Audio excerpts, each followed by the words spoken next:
Welcome to special live. నేను రమా మండవ. ఈరోజు లైవ్లో భాగంగా మనం తీసుకోబోతున్న టాపిక్ ఏంటంటే, ఈ రోజున మెగాస్టార్ చిరంజీవి మీద బీజేపీ పూర్తి స్థాయిలో ప్రేమ కురిపిస్తుందా అంటే అవుననే చెప్పాలి.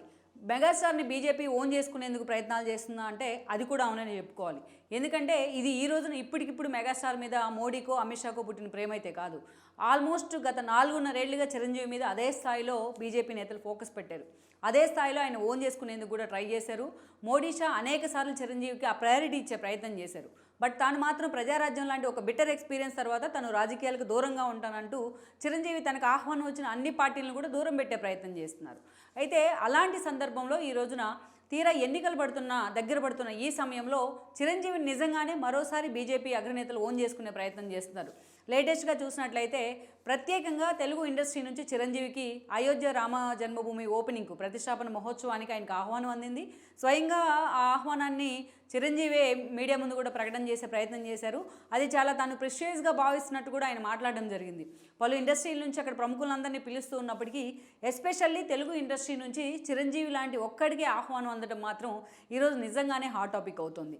మనం చూసినట్లయితే ఈరోజు చిరంజీవి మీద మోడీ అండ్ షా ఆ స్థాయిలో ఎందుకు ఫోకస్ పెట్టారు, నిజంగానే చిరంజీవి మీద ఆ స్థాయిలో గ్రాటిట్యూడ్ చూపించడానికి ఈ రోజున మోడీ అండ్ అమిత్ షా ఎందుకు ఉత్సాహం చూపిస్తూ ఉన్నారు. చిరంజీవిని అయోధ్య రామమందిర ఓపెనింగ్కి పిలవడాన్ని ఈ రోజున అది కేవలం ఆ ఇష్యూ వరకే తీసుకోవాలా, లేకపోతే దీనిలో నిజంగానే బీజేపీ అగ్రనేతల పొలిటికల్ ఇంటెన్షన్ ఉందా? ఈ ప్రశ్నలు అన్నీ కూడా ఈ రోజున హాట్ టాపిక్ అవుతున్నాయి. ఒకవైపు చిరంజీవిని ఈ ప్రత్యేకంగా ఇన్విటేషన్ పంపించి మరీ పిలవడాన్ని ఆయన అభిమానులంతా సంబరపడుతుంటే, మరోవైపు ఆయన్ని అభిమానించే పొలిటికల్ అభిమానులు కూడా ఎవరైతే పొలిటికల్ ఫ్యాన్స్ కొంతమంది ఉన్నారో అటు జనసేన ఫ్యాన్స్ కూడా దీనిలో పొలిటికల్ ఇంటెన్షన్ ఉంది అనే ఒక చర్చను అయితే సోషల్ మీడియా వేదికగా తెర మీదకి తీసుకొస్తూ ఉన్నారు. ఈ ప్రశ్నలన్నిటికీ మనం సమాధానం చెప్పుకోవాలంటే ఒకసారి చిరంజీవి రాజకీయ ప్రస్థానాన్ని కూడా తెలుసుకునే ప్రయత్నం చేయాలి. మనం చూసినట్లయితే చిరంజీవి విషయానికి వచ్చినట్లయితే చాలా అతి సామాన్య కుటుంబం నుంచి వచ్చి ఆయన సినిమాల్లో సక్సెస్ అయ్యారు. పునాది రాళ్ళు లాంటి సినిమాలతో తన సినిమాలకు ఆయన పునాది వేసుకోగలిగారు. సో అటు మనం చూసినట్లయితే ఎలాంటి గాడ్ ఫాదర్ లేకుండా ఆయన ఇండస్ట్రీలో పూర్తి స్థాయిలో ఒక సుప్రీం హీరోగా, ఒక మెగాస్టార్గా ఎదిగారు. ఎన్నో నిద్రలేని రాత్రులు ఉంది ఈ కష్టం వెనుక. అంత ఈజీగా సుప్రీం హీరో అనో మెగాస్టార్ అనో ఇమేజ్లు అయితే ఎవరికి రావు.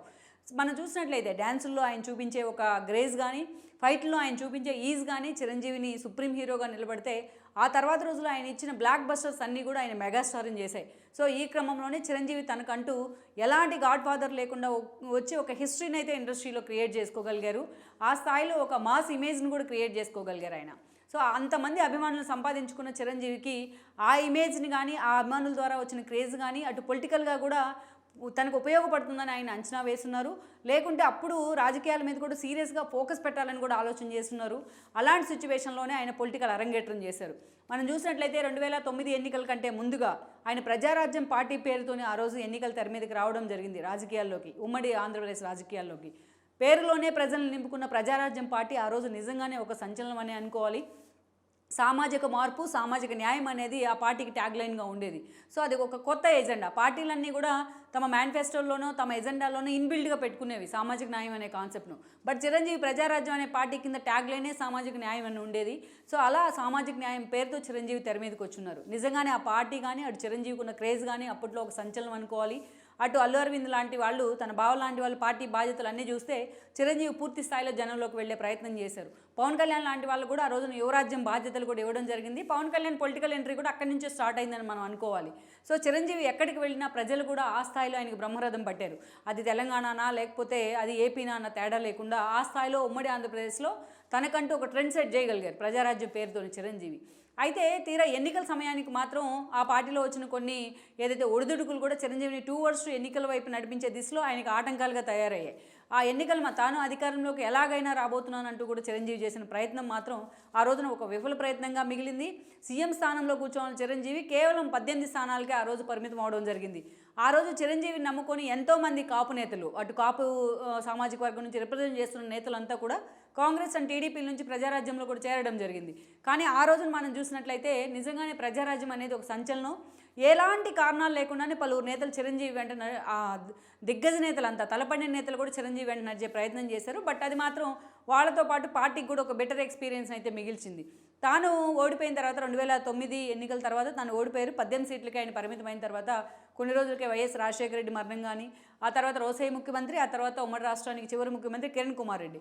ఆ సమయంలో చిరంజీవి చిరంజీవికి ఏదైతే ఆ రోజు వైఎస్ఆర్సీపీ అయితే కిరణ్ కుమార్ రెడ్డి ప్రభుత్వాన్ని పడగొట్టాలని, అండ్ దెన్ ఆ రోజు టీఆర్ఎస్ అయితే మాత్రం తెలంగాణ ఆకాంక్షను వినిపిస్తూ నో కాన్ఫిడెన్స్ మోషన్ పెట్టే ప్రయత్నం చేశారు. అయితే ఈ క్రమంలోనే ఆ రోజు చిరంజీవి అవసరం కాంగ్రెస్ పార్టీకి పడింది. చిరంజీవి తన ఎమ్మెల్యేలతో మద్దతు ఇచ్చినందుకు గాను ఆయనకి రాజ్యసభ టికెట్ను కూడా కాంగ్రెస్ కేటాయించింది. ఇక ఆ క్రమంలోనే అటు సోనియా గాంధీని కలిసి తన పార్టీని పూర్తిగా ఆయన కాంగ్రెస్లో విలీనం చేసి పడేశారు. సో ఆయన విలీనం చేసిన తర్వాత ఆయనకి రాజ్యసభతో పాటు కేంద్ర మంత్రి పదవులు లాంటి కీలక పదవులు కూడా లభించాయి. కొన్నిసార్లు తన ఇష్యూస్ మీద, లోకల్ ఇష్యూస్ మీద కూడా ఆయన కేంద్ర మంత్రిగా తన వాయిస్ వినిపించే ప్రయత్నం చేశారు అటు రాజ్యసభలో కూడా. సో అలా తనకంటూ అటు రాజకీయాల్లో సైతం తన పార్టీ ఫెయిల్ అయినా తాను మాత్రం వ్యక్తిగతంగా ఒక సెల్ఫ్ ఇమేజ్ అయితే క్రియేట్ చేసుకున్నారు. ఇక అటు వివాద రహితుడిగా, ఒక సౌమ్యుడిగా కూడా చిరంజీవికి పేరుందని అనుకోవాలి. అటు ఆ స్థాయిలో ఆయన అంతా ఏదైతే ఒక సుప్రీం హీరోగానో మెగాస్టార్ ఇమేజ్ ఉన్నా ఎక్కడా పొగరలేదని ఒక ఇమేజ్ని కూడా చిరంజీవి క్రియేట్ చేసుకోగలిగారు. ఆ స్థాయిలో ఆయన ఒక ఫ్యాన్ బేస్ని తనకు, తన ఫ్యామిలీకి కూడా, తన వారసులకు కూడా సంపాదించి పెట్టారు. ఇక అలాంటి చిరంజీవి అయితే మాత్రం కేంద్ర మంత్రిగా తన పదవి బాధ్యతలు ముగిశాయి. అండ్ దెన్ రాష్ట్ర విభజన కూడా జరిగిపోయింది. ఈ క్రమంలోనే అప్పటి నుంచి కూడా తాను రాజకీయాలకు దూరం అంటూ చెప్తూ వచ్చారు. ఈవెన్ కాంగ్రెస్ పార్టీ తరపున ఆయన కేంద్ర మంత్రిగా పనిచేసినా ఆ పార్టీ సభ్యత్వాన్ని కూడా రెన్యువల్ చేసుకోకపోవడం అప్పట్లో చర్చనీయాంశమైంది. ఇక అప్పటి నుంచి అనేక రకాలుగా చిరంజీవికి ఆహ్వానాలు అంతూ వచ్చాయి. బీజేపీ లాంటి పార్టీలు కూడా ఆయన్ని చాలాసార్లు తమ వైపు ఆహ్వానించిన చిరంజీవి మాత్రం సైలెంట్గా సినిమాల మీదే ఫోకస్ పెట్టారు. సినిమాల్లోకి రీసెంట్గా ఆయన మళ్ళీ రీఎంట్రీ ఇచ్చే ప్రయత్నం చేస్తున్నారు. ఈ క్రమంలోనే ఖైదీ నెంబర్ 150 దగ్గర నుంచి మొన్నటి వచ్చిన వాల్తేరు వీరయ్య వరకు ఇవన్నీ చిరంజీవి రీఎంట్రీలోంచి వచ్చిన సినిమాలే, ఒక సైరా నరసింహారెడ్డి లాంటి మూవీస్ కూడా.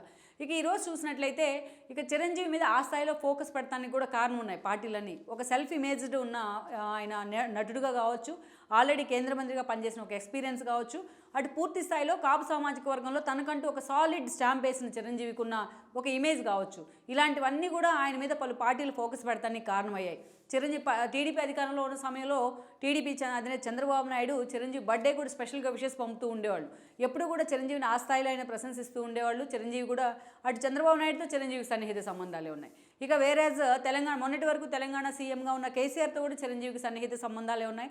ఆ స్థాయిలో ఆయన కూడా చిరంజీవిని, పవన్ కళ్యాణ్ని ఓన్ చేసుకున్నారు. ఇక అదంతా ఒక ఎత్తు అయితే 2019 ఎన్నికల సమయంలో జగన్మోహన్ రెడ్డి సీఎం కావడం మరొక ఎత్తు. జగన్మోహన్ రెడ్డి సీఎం అయిన అనంతరం చిరంజీవి అనేక సార్లు ఇండస్ట్రీకి సంబంధించిన ఇష్యూస్ మీద ఆయన మాట్లాడే ప్రయత్నం చేశారు. ఇక అదే సమయంలో చిరంజీవిని కూడా జగన్ ఓన్ చేసుకోవడానికి ప్రయత్నం చేశారు. ఒక దశలో చిరంజీవికి రాజ్యసభ ఇస్తారనే ప్రచారం జరిగినా దాన్ని సున్నితంగా చిరంజీవి తిరస్కరించడం జరిగింది. ఇక అదేవిధంగా ఇండస్ట్రీకి చెందిన ప్రముఖ హీరోలందరినీ, డైరెక్టర్లందరినీ తీసుకెళ్లి కూడా చిరంజీవి జగన్మోహన్ రెడ్డి దగ్గర కూర్చోబెట్టే ప్రయత్నం చేశారు సినిమా టికెట్ల ఎపిసోడ్ విషయంలో. ఇది కూడా కొన్ని విమర్శలకు జగన్మోహన్ రెడ్డి కూడా ఈ విషయంలో టార్గెట్ అయ్యారు, ఆయన అవమానించారనే విషయంలో.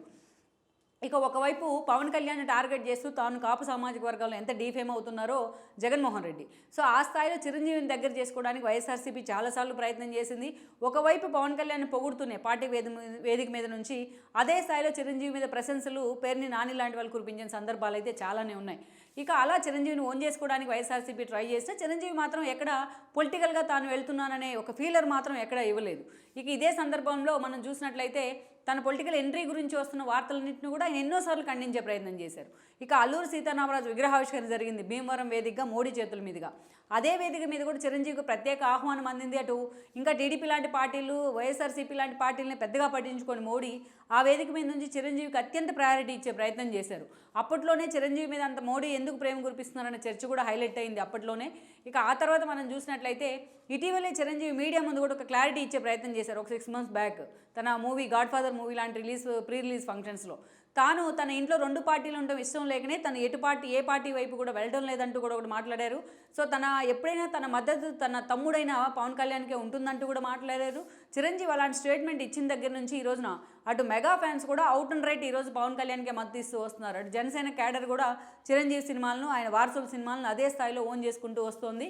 సో ఇక చిరంజీవి ఆ మాటలు అన్న తర్వాతనే అటు పవన్ కళ్యాణ్ కౌలు రైతులకు ఏదైతే ఆయన ఆర్థిక సాయం చేసే ప్రయత్నం చేశారో అటు ఆయన ఫ్యామిలీ మెంబర్స్ నుంచి కూడా పూర్తి స్థాయిలో ఫైనాన్స్ విషయంలో కూడా ఆయనకి సపోర్ట్ కూడా వచ్చింది. చాలామంది ఓపెన్గా పవన్ కళ్యాణ్కి చెక్కులు కూడా తీసుకొచ్చి ఇచ్చారు ఆయన ఫ్యామిలీ మెంబర్స్, వాళ్ళ అమ్మతో సహా. అలా చిరంజీవి తన ఫ్యాన్స్ని కూడా పూర్తి స్థాయిలో జనసేన వైపు మళ్లించడంలో సక్సెస్ అయ్యారని అనుకోవాలి. సో ఇప్పుడు పవన్ కళ్యాణ్ బీజేపీతో పొత్తుల్లో ఉన్నారు. ఇక ఈ సందర్భంలో నాగబాబు లాంటి వాళ్ళు నెక్స్ట్ ఎలక్షన్స్లో మేము ప్రత్యక్ష ఎన్నికల్లో పోటీ చేయమంటూ కూడా మాట్లాడుతున్నారు. ఆయన పిఎస్సి మెంబర్గా కూడా ఉన్నారు జనసేన వైపు నుంచి. ఇక ఎప్పటి నుంచో జనసేన వైపు నుంచి చిరంజీవి పోటీ చేస్తారు వైజాగ్ లాంటి చోట్ల ఉండే అనేది గత 6 నెలలుగా జరుగుతున్న ప్రచారం. బట్ చిరంజీవి మాత్రం ఎక్కడ కూడా ఆ దిశగా అయితే ప్రయత్నాలు అయితే పెట్టట్లేదు. ఆయన మీద అనేక రకాలుగా ప్రచారం జరుగుతున్నప్పటికీ ఇప్పుడు ఇక ఎన్నికలు దగ్గర పడుతున్న ఈ సమయంలో అటు అయోధ్య రామ మందిర నిర్మాణాన్ని కూడా ఈరోజు బీజేపీ చాలా ప్రతిష్టాత్మకంగా తెర మీదకి తీసుకొచ్చింది. రేపు ఎన్నికల్లోపు ఈ అంశాన్ని తమ అనుకూలంగా మార్చుకోవాలని కూడా బీజేపీ ఒక అడుగు ముందుకు వేసి మరీ ప్రయత్నాలు చేస్తోంది. ఈ క్రమంలోనే అటు కొంతమంది దేశవ్యాప్తంగా కొంతమంది ప్రముఖులను మాత్రమే ఆహ్వానిస్తూ వస్తోంది బీజేపీ.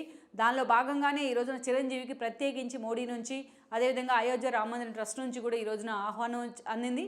ఆయన అఫిషియల్గా కూడా దాన్ని అందరి ముందు హనుమాన్ ప్రీ రిలీజ్ ఈవెంట్లో కూడా ప్రకటన కూడా చేస్తున్నారు. సో అదే సమయంలో చాలా ప్రిషియస్గా భావిస్తున్నట్టుగా కూడా ఆయన ఒక ప్రకటన చేస్తున్నారు. ఈ క్రమంలోనే ఈ రోజున బీజేపీ చిరంజీవిని నిజంగానే దగ్గర చేసుకునే ప్రయత్నం చేస్తుందని చర్చ ఉంది. ఒకవైపు పవన్ కళ్యాణ్ లాంటి వాళ్ళు తమతో పాటు ఉన్నప్పటికీ కూడా రేపటి ఎన్నికల్లో ఏపీ ఎన్నికల్లో కాపు సామాజిక వర్గ ఓట్లు కూడా తమకు యాడ్ ఆన్ అవ్వాలని కూడా బీజేపీ లెక్కలు కడుతోంది. గతంలో కన్నా లక్ష్మీనారాయణ పేరుతో సోము వీరాజ్ పేరుతో కూడా బీజేపీ ఇలాంటి ప్రయత్నాలు చేసినా వర్కౌట్ కాలేదు. అందుకే చిరంజీవి లాంటి ఒక వ్యక్తి కోసం ఒక పర్సనాలిటీ కోసం ఎప్పటి నుంచో ఎదురు చూస్తూ వస్తుంది బీజేపీ. ఆ దిశగా ప్రయత్నాలు చేసిన ఇప్పటిదాకా అవి కూడా వర్కౌట్ కాలేదు చిరంజీవి వైపు నుంచి. సో అందుకే ఏ చిన్న అవకాశం వచ్చినా బీజేపీ దాన్ని రాజకీయంగా తమకు అనుకూలంగా ఉపయోగించుకునే ప్రయత్నం చేస్తుంది. లైక్ ఎన్టీఆర్ కాయిన్ రిలీజ్ కూడా దీనిలో భాగంగానే మనం తీసుకోవచ్చు. సో ఈ క్రమంలోనే చిరంజీవి మీద ఆ స్థాయిలో మోడీ అండ్ షా ఫోకస్ పెట్టారన్న ప్రచారం ఉంది. అందుకే ఈ రోజున చిరంజీవి లాంటి వాళ్ళని స్వయంగా ఆహ్వానించడంలో కూడా వాళ్ళకి ఇన్వాల్వ్మెంట్ ఉందనే చర్చ జరుగుతోంది. సో ఇప్పుడు ఇండస్ట్రీలకు అతీతంగా ఇప్పుడు రజనీకాంత్ను కూడా ఆహ్వానించారు తమిళ ఇండస్ట్రీ నుంచి. అదేవిధంగా బాలీవుడ్ నుంచి చూస్తే ఆలియా భట్ దంపతులను కూడా ఆహ్వానించినట్టు ఒక ప్రచారం ఉంది. సో ఇవన్నీ కూడా ఈరోజు మనం చూసినట్లయితే రేపటి ఎన్నికలను దృష్టిలో పెట్టుకుని అయోధ్య రామ మందిరం ఇష్యూని బీజేపీ ఒక సెంటిమెంట్ రగిల్చే ప్రయత్నం చేస్తున్న ఒక విమర్శ ఉన్నప్పటికీ బట్ అదే స్థాయిలో ప్రయారిటీ కూడా ఇస్తుంది ఇండస్ట్రీ వైజ్గా నేతలందరికీ బీజేపీ. సో ఓవరాల్గా ఈ రోజున చిరంజీవి మీద ఆ స్థాయిలో ఫోకస్ పెడతానికి మాత్రం బీజేపీ కాపు ఓట్లను దృష్టిలో పెట్టుకునే అన్న చర్చ అయితే ఉంది. మరి దీన్ని రాజకీయంగా చూడొద్దు అనేది కొంతమంది మెగా అమ్మాయిలు కానీ మెగా సన్నిహితులు కానీ మాట్లాడుతున్నారు.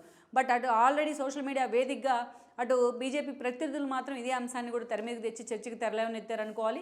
సో ఇలాంటి సిచ్యువేషన్లో మెగాస్టార్ను దగ్గర చేసుకోవడం ద్వారా ఏపీ ఎన్నికల్లో తమకు ఓట్ల రూపంలో లాభిస్తుందని బీజేపీ వేస్తున్న అంచనాలు రేపటి ఎన్నికల్లో ఎంతవరకు వర్కౌట్ అవుతాయనేది మనం చూడాల్సింది. ఈ వీడియో మీకు నచ్చినట్లయితే please share, like and subscribe R24 Telugu.